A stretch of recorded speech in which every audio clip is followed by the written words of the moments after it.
चलकर मोबाइल पर या गेम ऐसे में एक पढ़ने की प्रवृत्ति किताबों की तरफ जो आसक्त होता था उसकी प्रवृत्ति की गुंजाइश कितनी बच रही है आपकी नज़र से हिंदी देखना इसी बात से समाचार पत्रों की भविष्य पेपर पढ़ने के समाचार पत्रों का भविष्य क्या है तो देखिए जो प्रिंट मीडिया है उसका भविष्य तो मुझे उज्जवल होता हुआ नजर आता है।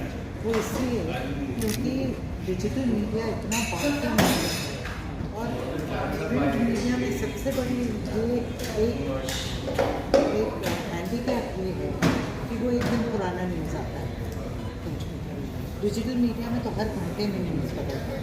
अच्छा इतने चैनल्स हैं और इतना वास्ट इंफॉर्मेशन मिलता है डिजिटल मीडिया से। अच्छा आज के जब ये दौर में जो लोगों के पुश बटन जनरेशन है किसके पास समय है कि सुबह वेट करने के बाद तो हमारी जनरेशन के साथ धीरे धीरे वो लुप्त हो जाएगा, ऐसा मेरा मानना है। और अब तो जो ये चुनौती AI वगैरह की जो चुनौतियाँ आ रही हैं इसमें मुझे लगता है कि पूरा पूरा संसार पूरे वर्ल्ड में लर्निंग और रीडिंग और मीडियम सारे जो हैं उसमें बहुत बड़ा बदलाव आने वाला है। तो हम लोग कहाँ बचेंगे, हम लोग किताबें भी लिख पाएंगे कि नहीं लिख पाएंगे।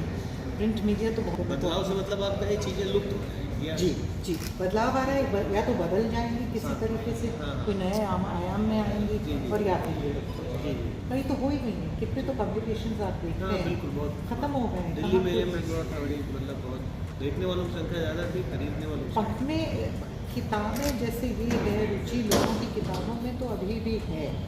किताबें बिकती हैं, इतनी नहीं शायद क्योंकि किंडल और ये ऑडिबल बुक्स का ज़्यादा वो हो गया तो ज़्यादा कन्वीनियंट भी है। लेकिन मैं फिर भी समझती हूँ कि किताबों का दौर अभी ख़त्म नहीं हुआ। अच्छा युवा पीढ़ी किताबों से कितना जुड़ती नज़र आती है आपको? क्या उनमें नज़र आता है कि डिजिटल एज में भी वो किताबों के साथ उनका एक रुझान बना हुआ है या कुछ चीज़ें किताबों में देखने की मुद्रा में देखते हैं आप किताबों की जरूरत उन्हें कहीं महसूस होती है ऐसा? नहीं, ये बात आपकी बिल्कुल सही है कि आज के दौर में जो ये नई वाली जो पीढ़ी है जिसको हम जनरेशन Z कहते हैं उनका रुझान किताबों से कुछ हट गया है। लेकिन अभी भी कन्वेंशनल एजुकेशन में अगर बाहर यूनिवर्सिटीज़ वगैरह में बच्चों को पढ़ना है वो एक एस्पिरेशन है तो एक पर्टिकुलर स्पेस को छोड़ दीजिए, जो साइंस और मैथमेटिक्स और कंप्यूटर साइंस वगैरह को छोड़ दीजिए। लेकिन जो क्लासिक सब्जेक्ट्स जैसे Hindi, English, Urdu, literature, philosophy, psychology ये सब जो है इनके लिए तो पढ़ना ज़रूरी है। तो किताबों का उस मामले में या उस स्पेस में किताबों की अहमियत तो ख़त्म नहीं हो सकती। जो टेक्स्ट बुक के तौर जो टेक्स्ट बुक के तौर पर टेक्स्ट बुक जैसे मान लीजिए जैसे साहित्य है, साहित्य में जो भी बच्चा अध्ययन करना चाहता है चाहे हायर लर्निंग के लिए उसको तो किताबों से जुड़ना ही पड़ेगा। बिल्कुल। एक अभी कन्वर्सेशन के दौरान मैडम एक बात आई थी कि आपने कहा कि इस समय जो सरकार का रुख है वो मीडिया के प्रति कैसा है, आपको बात कर उसको थोड़ा समझाने का हम मेरे मुँह से कहना चाह रहे हैं जो जग जाहिर है नहीं फिर भी आप देखिए ऐसा है कि हमारे परिवार की मीडिया को कंट्रोल किया मेरे फादर की वही है। वो ज़माना था जब मीडिया हाउस ओनर अपने आप में एक पावर सेंटर होता है। मीडिया में एक तरह की इंटेग्रिटी थी, एक तरह का एक विश्वास था लोगों कि जो एक बार लिख गया उसको लोग बिलीव करते हैं। अब दुर्भाग्य से हुआ ये है क्योंकि मीडिया सब जानते हैं कि मीडिया का कंट्रोल अब इंडिविजुअल वॉइसेस के पास नहीं है।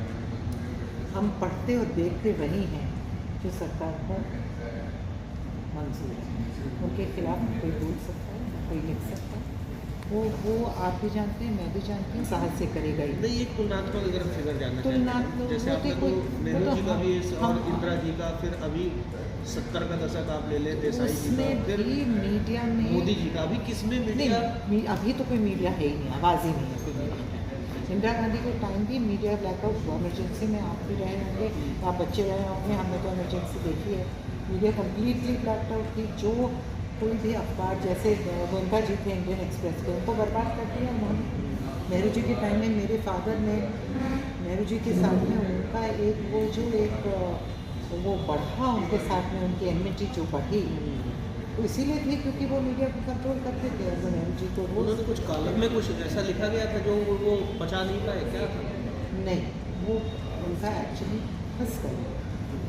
उनका वो इंश्योरेंस कंपनी के साथ में मेरे फादर का मीडिया की वजह से नहीं जो था। फिरोज गांधी ने उठाया था। फिरोज गांधी ने सवाल पार्लियामेंट में उठाया था कि prime minister of India media houses के साथ इंश्योरेंस कंपनीज के साथ में प्राइम मिनिस्टर ऑफ इंडिया ने कल्यूजन किया है और पब्लिक का पैसा वहाँ से निकाला गया है जो कि इनके रजामंदी से हुआ।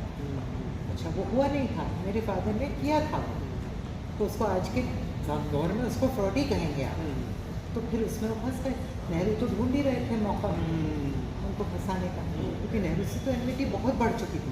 मोतीलाल नेहरू जी के मरने के बाद से ही शुरू हो गया था। नेशनल हेराल्ड के 25% ओनर मेरे फादर थे। फिरोज गांधी को उसने उन्होंने एडिटर रखा था कई महीनों तक, वो अखबार चला ही नहीं। फिर उन्होंने, मेरे फादर ने भी बाद में उसके सब शेयर को बेच कर रख दिए। तो जब फिरोज गांधी को उस पोस्ट से हटा दिया गया, नेहरू जी ने बहुत इस बात का पर्सनली उसका वो माना कि पहले आप लोग प्रॉमिस कर देते हैं, फिर वो फंडिंग नहीं किया, फिर कुछ वहीं से वो बढ़ती गई एनमिटी। और फिर तो इस प्रकार से आ गई कि मेरे फादर को उन्होंने जेल भेज दिया। कितने बड़े दिन में उसमें याद आता है? मैं 8वीं में पढ़ती थी, तो आप समझिए 14 साल की थी। ये जो मैडम, अब थोड़ा सा राधा को मैं जानना चाहूँगा। अभी राधा को लेकर कुछ मतलब में किसी संप्रदाय की अस्तित्व कहा वो शायद एक काल्पनिक पात्र है, वो वास्तव में है। फिर अलग से बात है कि किसी ने कहा कि राधा तो कृष्ण जी की अंतःकरण की बची हुई चरित्र है, किसी ने कहा, जैसे आपने भी हमें बताया कि कृष्ण का ही एक पार्ट राधा है। आपने तो पूरी किताब लिखी और बहुत चर्चित किताब। आपकी नज़र में राधा क्या है? जैसे आपने कहा कि राधा ने मुझे चूज किया, तो क्यों? मेरी नज़र में राधा आदि शक्ति वो औरत का एक ऐसा स्वरूप है जिसमें सब कमियां भी हैं और सब उनकी दैविक शक्तियाँ हैं, जो आज की औरत है। हर एक औरत में एक राधा है, हर एक औरत एक देवी भी है, और जब ज़रूरत पड़ने पर वो चंडाल भी बन सकती है। तो मेरी राधा तो भौतिक राधा है। अच्छा। जिसने कामुक प्रेम किया, उस पर कोई छुपाव नहीं है कि राधा कृष्ण का कोई बड़ा ही एक दैहिक प्रेम ही नहीं था और एक बड़ा हेवनली सेलेस्टियल था, वो सब बकवास है। मेरी नज़र में, मैंने जब राधा की कहानी को पढ़ा, मैंने कहा ये एक वो औरत है जिसने अपने विवाह के बंधनों का उल्लंघन करके और एक पराये पुरुष से प्रेम किया और अंत तक उस प्रेम को वो डिफेंड करती रही कि मैंने कुछ गलत किया। वो है राधा, एक शक्ति का, वो है राधा आदि शक्ति जो हर एक औरत के अंदर एक राधा है। और मैं चाहती हूँ कि आज के संदर्भ में जिस तरह से औरत के ऊपर सेक्सुअल असॉल्ट और वो पीड़ा जो हो रही है औरतों को लेकर, मतलब अगर हर एक औरत के अंदर आदमी उस राधा को देखेगा, वो सेक्सुअल असॉल्ट करने की जरूरत पड़ेगी। क्यों इतने सब ये रेप और बलात्कार और ये बर्बरता हमको देखे? एक आम आदमी, मतलब किसी स्त्री में, किसी लड़की में राधा को किस रूप में देखे कि उसके अंदर ये भावना है ना? पहले तो भैया अपनी माता और अपनी बहनों में राधा को देखे ना जी। भाई, राधा हर एक औरत, अगर आपकी पत्नी नहीं है तो वो पूजनीय है, और अगर आप एक युवा हैं जिसके अंदर वो एक भावना है, जिसमें आपको एक शारीरिक एक वो अट्रैक्शन है किसी और औरत के पीछे, तो उसको आप पूरा कीजिए, उस पर बर्बरता तो मत आप बरसाइए। तो ये मैं समझती हूँ कि ये जो एक्सप्लोजन ऑफ सेक्सुअल एक्सप्लॉयटेशन हुआ है और असॉल्ट्स जो हो रहे हैं, वो इसलिए है क्योंकि मेल पॉपुलेशन के अंदर वो सेक्सुअल एक सेल्फ कॉन्फिडेंस ही नहीं। वो औरत को देखते हैं तो वो इसी नज़र से देखते हैं कि ये औरत एक ऑब्जेक्ट ऑफ सेक्स और लस्ट है। तो क्या मतलब एक ऐसे, मैडम, क्या आपकी तरफ से ऐसा माना जाए कि राधा वो पहली क्रांतिकारी महिला है जिन्होंने समाज की या परिवार की दूरियों को तोड़कर प्रेम को बाहर भी प्रदर्शित किया है? मेरी समझ में, अगर हाँ, आप एक महीने में आपसे ही कह रहे हैं, माइथोलॉजी में राधा वो पहली औरत है जिसके एक मतलब एक संबंध एक आदमी के साथ है, वो औरत भी कुंची थी। तो हमारे जो हिंदू धर्म में औरत को एक से ज़्यादा पति लेने का हक था, और जिसको पॉलीएंड्री और पॉलीगमी दोनों जी थे। जी तो राधा पहली नहीं है, लेकिन राधा को इस रूप में मेरे ख्याल से किसी ने ये इस स्वरूप में राधा की कहानी लिखी। जी जयदेव ने जो राधा के ऊपर जो एक वो पूरी इरोटिका जो जयदेव की हाँ कविताएं हैं, हाँ उसमें तो केवल राधा और कृष्ण का प्रेम है और शारीरिक प्रेम है, दैनिक प्रेम। कोई आध्यात्मिक प्रेम नहीं है वो। जी जी। तो मैंने तो उसी को अपना बेसिस बनाया है, मेरी जो राधिका को मैंने अच्छा, आपके अंदर मैडम तराशा उसमें है। जिज्ञासा भाई होगी, अगर राधा एक चरित्र है तो मीरा भी एक चरित्र है, तो आप मीरा को किस रूप में देखेंगे? देखिए, मीरा और राधा में मूल अंतर ये है कि राधा उस वक्त थी जब कृष्ण जिंदा थे। मीरा ने तो कृष्ण को भक्ति स्वरूप में प्रेम किया। जी मीरा तो मेवाड़ के राणा की पत्नी थी, जिन्होंने सोचा कि मेरा बचपन से विवाह हो गया प्रेम उनके साथ, कृष्ण के साथ। तो वो तो एक मूर्ति परस्त एक प्रेम था, जी तो उसको आप भक्ति कह लीजिए या उसको एक शारीरिक प्रेम तो वो था ही नहीं, जी। क्योंकि कृष्ण तो उस वक्त थे ही नहीं। पर राधा का तो कृष्ण के साथ में रहे हैं वो 16 साल वृंदावन, तो एक प्रॉपर एक रिलेशनशिप था उनका आपस में। जी। तो पहली बात तो ये, तो इसलिए मीरा के प्रेम को तो आप फिर भी एक भक्ति का प्रेम कह सकते हैं। राधा का तो प्रेम भक्ति का था ही नहीं, प्रेम कहाँ से भक्ति का? लौकिक प्रेम। लौकिक प्रेम। लौकिक प्रेम। अच्छा मैडम, एक कस्तूरबा जी का आपने जिक्र किया, इन पर आपने किताब भी लिखी है, और एक वाक्य आपके अभी संवाद में आया कि आपके पिताजी और गांधी जी दोनों अपनी पत्नियों के प्रति एक जैसे व्यवहार में थे, या एक जैसा रवैया अपनाते थे, या वो थे जैसा आपने किया। मतलब वो क्या है मैडम, थोड़ा सा समझाएं, वो कौन सी जो मानसिकता है, क्या उस है? वक्त का जिसको हम कहते हैं पेट्रियार्कल जो सोसाइटी थी, मेरे फादर जो थे वो अपने आप को एक वैदिक सम्राट के स्वरूप में, जिसकी कई पत्नियां हैं, अच्छा। और उनको उनकी थी भी 6 पत्नियां, मेरी माँ सबसे छोटी पत्नी थी उनकी। जी जी उनका व्यवहार ऐसा था कि हम परमेश्वर, अच्छा। नारी को उन्होंने वो, हालांकि मैं एक बात बताती हूँ जो एक विपरीतार्थ मेरे फादर के कैरेक्टर में थी, कि अपनी बेटियों को बहुत मानते थे। ये देवी स्वरूप है मेरी लड़की, 11 हम भाई बहन हैं, सगे मेरे 3 हैं, मतलब मैं 7 भाई बहनों की हूँ, पर 11 बेटियाँ हुई मेरे फादर, और वो अपनी बेटियों को बहुत मानते थे। सबसे ज़्यादा धन उन्होंने अपनी सबसे बड़ी बेटी को दिया, रमा जैन, जिनको वो टाइम्स ऑफ इंडिया वगैरह सब उनके पास चले। हाँ लेकिन पत्नियों के साथ में उनका व्यवहार कोई दोधात्मक था, बहुत कंट्रोलिंग थे, जी जी जी जी। सबमिसिव थे। पत्नी से कंप्लीट एक वो जैसे जिसको हम डोमैट कहते हैं वो चाहते हैं कि हमारी मदद से जब उन्होंने शादी की तो मेरी माँ तो कविता लिखती थी, तो मेरी माँ की मुलाकात ही उनकी कविता की वजह से हुई। वो ये प्राइज़ लेने गई और वहाँ उन्होंने उनको देखा तो वहीं से उनको देखा। उनका सबसे बड़ा वो एक चरित्र का जो एक वो कैरेक्टरिस्टिक उनका था, उसी को कुचला मेरे फादर, लिखना बंद करवा दिया। अच्छा अच्छा। तो एक अजीब तरह का उसको हम क्रूअल्टी तो बोल बड़े रहे, मतलब माहौल फिर तो एक लेखिका के लिए बड़ा घुटन भरा हो गया अगर ऐसा तो माहौल। लिखना बंद कर दिया। हमने बाद में लिखा जब मेरे फादर की डेथ हुई, उसके बाद में उन्होंने कई किताबें बाद में छापी, पर बीच में जिस होगा वो दौरान वो यथार्थ रहे, होने बाद में। या तो पहले छपी उनकी जी, जी, जी। और या उनकी डेथ के बाद छपी। जी जी। कस्तूरबा ने मैडम कैसे आपको सेलेक्ट किया? कस्तूरबा कैसा आपको लगा कि गांधी जी की चर्चा तो पूरे विश्व में है, लेकिन इनके पीछे भी एक पात्र कस्तूरबा है जो ऐसा बहुत- मेरे ध्यान में जिनके बारे में बहुत कहा सुना है क्या? तो किसी ने कस्तूरबा के कहा- दर्द को आपने कैसे लगा? मैं बताती हूँ आपको कि मैं जब फादर डेयर्स लिख चुकी थी, तो किसी ने मुझे सुझाया कि तुम कस्तूरबा भी क्यों नहीं लिखती, तो उस वक्त मेरा बिल्कुल भी रुझान नहीं था कस्तूरबा। मैंने कहा अरे मेरे फादर की कहानी इतनी रंगीन, इतनी नमकीन, इतनी मज़ेदार, इतनी चटकारे वाली, ऐसा फ्लैम्बॉयंट कैरेक्टर, तो कस्तूरबा इतना फीकी सी कैरेक्टर मैं नहीं लिखती।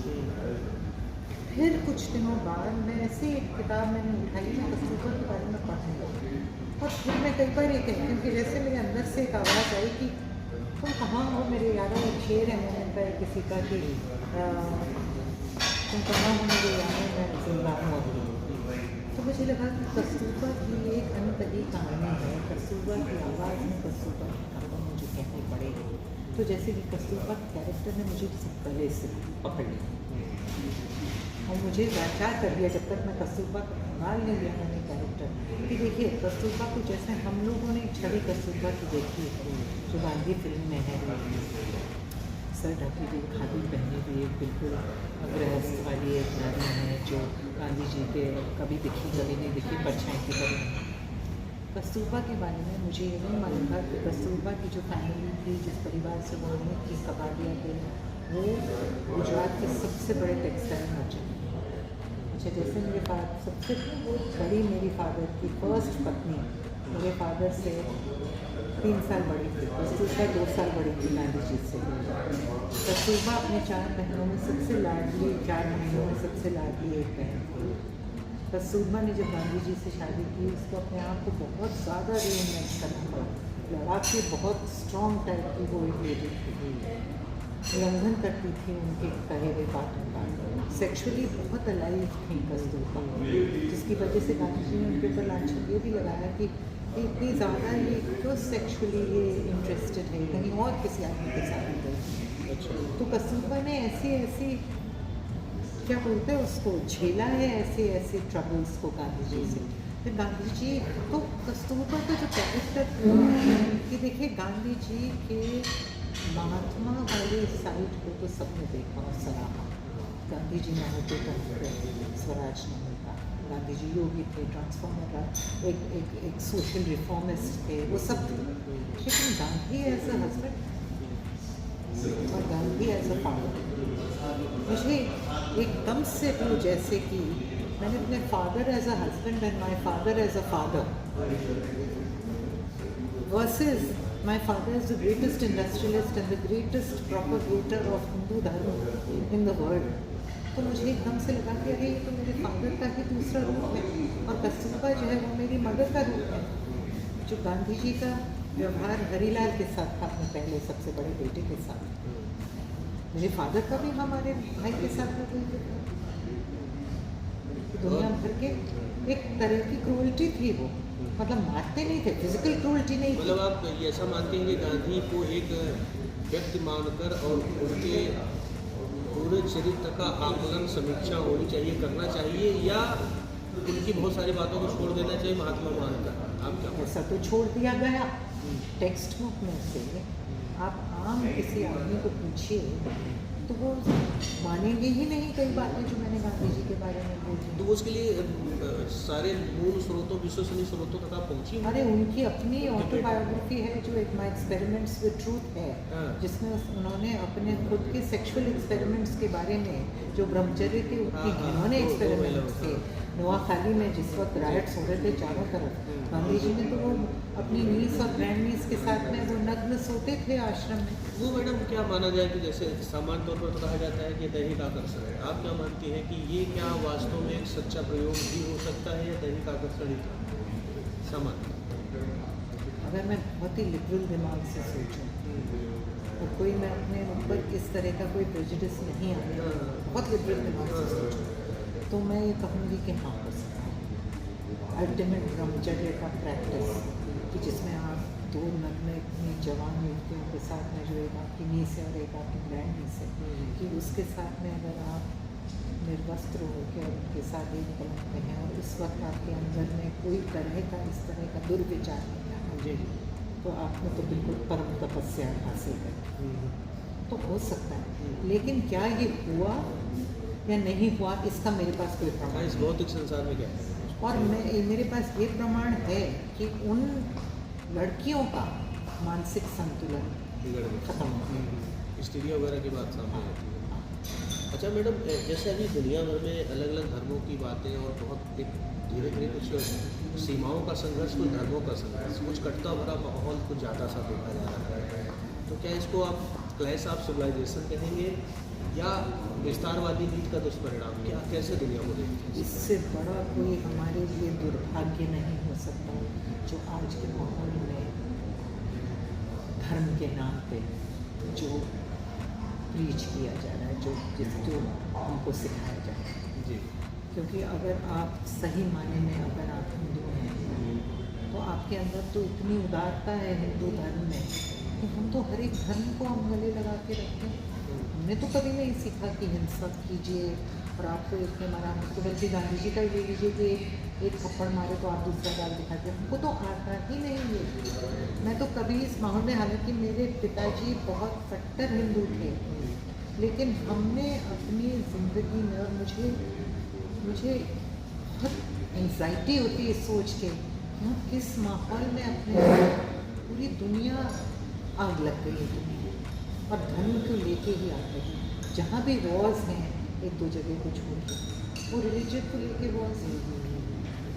तो जिस तरह की, अगर मैं बड़े ड्रामेटिक तरीके से मैं आपको बोलूँ कि ये कलयुग का वर्णन है जो कि महाभारत में दिया गया कि जब कलयुग होगा तो एग्जैक्टली ये होगा। अजीब तरह की बीमारियाँ होंगी, आदमी को मार के खा देगा, कोई भाईचारा नहीं रहेगा, खाली धर्म के नाम पे पैसा धर्म है। तो ये तो अगर आप बोलें तो ये, मैं तो ये समझती हूँ कि, क्योंकि मेरे बच्चे भी कई बार कहते हैं कि अगर हम दुनिया के बारे में सोचें, the world is coming to an end. ये सचमुच में मुझे लगता है कि अब महाप्रलय का वक्त आ गया। अच्छा, ये कंसेप्ट भी खैर हिंदू में ये। तो मैडम जैसे भी सनातन की बात आपने की कि भाई उदारता का धर्म है, तो क्या एक विचार ये भी आता है कि इस अतिशय उदारता की वजह से ही तो हम बहुत छोटे भूभाग में सिमट गए, 15-16 देश हमसे अलग होते क्रम से चले गए, बहुत बड़े बड़े अगर आप बिल्कुल दूसरी बात एक कि शस्त्र और शास्त्र दोनों को लेकर चलने की परंपरा रही है हिंदू धर्म में, इसी सनातन में। तो फिर इस उदारता का क्या कुछ नुकसान भी आप देखती हैं या उदारता ही हल है? ये तो आप बिल्कुल जो कट्टर हिंदू हैं, हाँ, जो अब ये जो सिखा रहे हैं और अब जो ये जो इसका प्रचार कर रहे हैं कि उदारता की वजह से हम मारे हैं, मैं इस बात को मैं गले नहीं उतार सकती। जी, आप क्या मानती हो? क्योंकि मेरा जिस वातावरण में मैं बड़ी हुई हूँ, हमें तो पता ही नहीं था कि मुसलमान क्या होता है और हिंदू क्या होता है। हम ऐसे ही घरों में हम बड़े हुए, हमारे स्कूलों में क्रिश्चियन भी थे, मुस्लिम्स भी थे, सब। मुझे तो समझ में ही नहीं आता था कि डिस्क्रिमिनेशन किसको बोलते हैं। ये तो बहुत बाद में हमारे दिमाग में ये सब बातें आई जो अब भी मुझे खलती हैं। सब क्यों हो रहा है ये? क्यों आदमी को प्यार नहीं कर सकता? जब आपके और हमारे खून में वही रंग का खून है, वही कपड़े हम पहनते हैं, वही चीज़ों में हमको आनंद आता है, क्यों नहीं? क्योंकि आपका खुदा है और मेरा खुदा राम है। तो आप अपने खुदा को बढ़ाइए, मैं अपने राम को बढ़ाऊँगी, दोनों साथ साथ रहें। जी जी मैडम, एक नई जनरेशन, नई पीढ़ी के लिए क्या प्रेरणा देंगी आप? खास करके आप साहित्यकार, इसलिए मैं जानना चाहूँगा कि साहित्य से कितना संपर्क नई पीढ़ी रखे कि वो उसके दृष्टि में एक विस्तार आए। आप कैसे लगते हैं एक साहित्यकार अगर कोई लड़का होना चाहता है, साहित्य को समझना, साहित्य में डूबना चाहता है, तो उसको क्या पढ़ना चाहिए, कहाँ से निकलना चाहिए, कहाँ से उनको गुजरना चाहिए? उसके व्यक्तिगत अनुभव या किताबों से, या दोनों का समारोह? दोनों का होना चाहिए। सबसे पहली बात कि साहित्य का जो एक रोमांस है, जो साहित्य से लगाव है, तो हमको अपने बच्चों के अंदर डालना चाहिए। अगर हम लोग ही साहित्य से हट के अलग हो जाएंगे, हमारे घर के माहौल में अगर साहित्य नहीं तो हमारे बच्चे वो साहित्य से अलग हो जाएंगे। तो अपने पूरी बुद्धि और अपने मन और अपने भाग्य का विस्तार करने के लिए मैं समझती हूँ साहित्य बहुत ज़रूरी। आपने किसको पढ़ा मैडम? कौन से पसंदीदा साहित्यकार आपके रहे जिन्होंने बहुत परिवर्तन आपके अंदर एक दृष्टि विकसित? देखिए, क्योंकि मैं इंग्लिश मीडियम स्कूल में पढ़ी, तो जितने सारे क्लासिक इंग्लिश लिटरेचर्स हैं मैंने सबको पढ़ा। हिंदी साहित्यकार? हिंदी साहित्य मैंने अपनी मम्मा को पढ़ा। अच्छा। और मेरी फेवरेट तो महाभारत है। अच्छा। क्योंकि महाभारत का जो ओरिजिनल महाभारत का ग्रंथ था, तो हमारे घर में कहता कि एक योगी ब्रह्मचारी आते थे, नाम भी बता देते हैं उनका, वीरेंद्र ब्रह्मचारी। अच्छा। तो हमारे फादर के यहाँ वो आते थे और वो रोज़ दोपहर में 1 घंटा बैठते थे और हम सब बच्चों को एक तरह से होमवर्क की तरह महाभारत की कहानी सुनाते थे। कभी गीता सुनाते थे, कभी महाभारत तो सुनाते गीता में पढ़ने का कभी? गीता मैंने पढ़ी। मैंने गीता का इंग्लिश में अनुवाद करा है। अच्छा। चिन्मयानंद की भी पढ़ी है। अच्छा। प्रवेश ऐसा मानती है कि एक गीता का जो स्थान है वो क्या समस्त सृष्टि की समस्त परेशानियों के निदान की तरफ लिखा गया ग्रंथ है जिसमें सबका हल है, या परिमार्जन आवश्यक? नहीं, जो मेरी बहुत तुच्छ समझ है, मैं तो कुछ भी नहीं हूँ, लेकिन जितनी मेरी समझ है और गीता जो मैंने पढ़ी है, मैं समझती हूँ कि सारे संसार, ब्रह्मांड, सारी फिलॉसफीज का साइंटिफिक निचोड़ गीता के अंदर है। अब कहीं से कोई भी समस्या, कोई भी प्रश्न, कुछ भी आपके उलझन हो, आपको वहाँ उसका जवाब उसका मिल जाएगा। बहुत गहरी बात है क्योंकि मैडम एक अंतिम प्रश्न जो सामान्य तौर पर साहित्यकार या किसी बहुत सफल व्यक्ति से हम लोग जानना चाहते हैं, फिल्मों का कितना शौक है भारतीय फिल्मों का, और खाली समय को एक मनोरंजन की दृष्टि से देखें क्या चीज़ है जैसे? मुझे सबसे ज़्यादा थ्रिलर्स पसंद है। अच्छा तो मैं वो सब डिटेक्टिव सीरीज, मर्डर मिस्ट्रीज वो सब देखी, क्योंकि साइकोलॉजी मेरा सब्जेक्ट है। हाँ, हाँ। तो उस पर रोमांस में देखती हूँ, क्योंकि मैं लिखती रोमांस। जी और हिंदी फिल्में में मैं देखती हूँ। सबसे आसान ये हो गया है कि क्योंकि OTT चैनल्स पे हाँ, दुनिया भर का बहुत कंटेंट सारा मिलता भंडार है। है। हाँ, तो मैं तो चूज़ी हूँ, लेकिन ऐसा नहीं है कि मैं देखती हूँ। और मैं ये समझती हूँ कि दिमाग को एक अवेयरनेस होनी चाहिए, हमको मालूम होना चाहिए कि दुनिया में हो क्या रहा है। और जो फिल्में हैं वो उसका प्रतिबिंब है। जो जैसा समाज है वही वैसी तो फिल्में बनेंगी। हम चाह क्या रहे हैं वही तो हमको दिखाएंगे टीवी पे। म्यूजिक मैडम सुनती हैं? म्यूज़िक से मुझे म्यूज़िक का शौक है, क्लासिकल म्यूज़िक में सुनती हूँ। अच्छा। उर्दू गज़लों का मुझे बहुत शौक अच्छा, है। अच्छा। उर्दू मेरी एक, मैं कहती हूँ कि मेरा पैशन है। अच्छा थोड़ा बहुत लिख नहीं सकती हूँ पर मेरी असल साहब। खूब सुना, अच्छा प्रत्यक्ष भी सुना है। अच्छा। और फिर अच्छा दिल्ली इंडिया आए थे बहुत पहले वीडियो हाँ दिखा, वो आते रहे, वो फरीदा खानम वगैरह सब आते खूब रहे। खूब सुना है। जी जी। वो पुराने गाने नए गाने नए गाने इतने नहीं, क्योंकि वो याद नहीं रहते। अंग्रेजी गाने अपने अंग्रेज़ी में इतना नहीं, इंग्लिश ओल्ड क्लासिकल म्यूज़िक कभी कभी, पर मेरा ज़्यादातर रुझान मेरा अगर उर्दू की बात की है और आप खासकर गज़लों की 5 अपने पसंद के गज़ल गाए कलाकार एक नाम मुझे बताना चाहें, आपको लगे ऐसा हम लोग जानना सबसे पहले तो फरीदा खानम जी। आबिदा परवीन, हम्म। शामिल की रात आपने पूछा जी, बहुत अच्छा है। और मेहंदी हसन, गुलाम अली, हाँ। और इसको बोलो जितने सब नूरजहाँ। मुझे बहुत अच्छा। भारत से मैडम, भारत से कोई 5 क्लासिकल सिंगर या टीवी क्लास? भारत से सिंगर्स तो पुराने सिंगर जैसे सुरैया वो रहे, पुराने जितने भी थे तो नाम भी भूल तलत जाते महमूद हैं। वगैरह। हाँ, जी। सारे तलत महमूद, रफ़ी साहब, हाँ, बहुत। लता दीदी, ये सब तो सबको आप लोगों ने सुना ही होगा।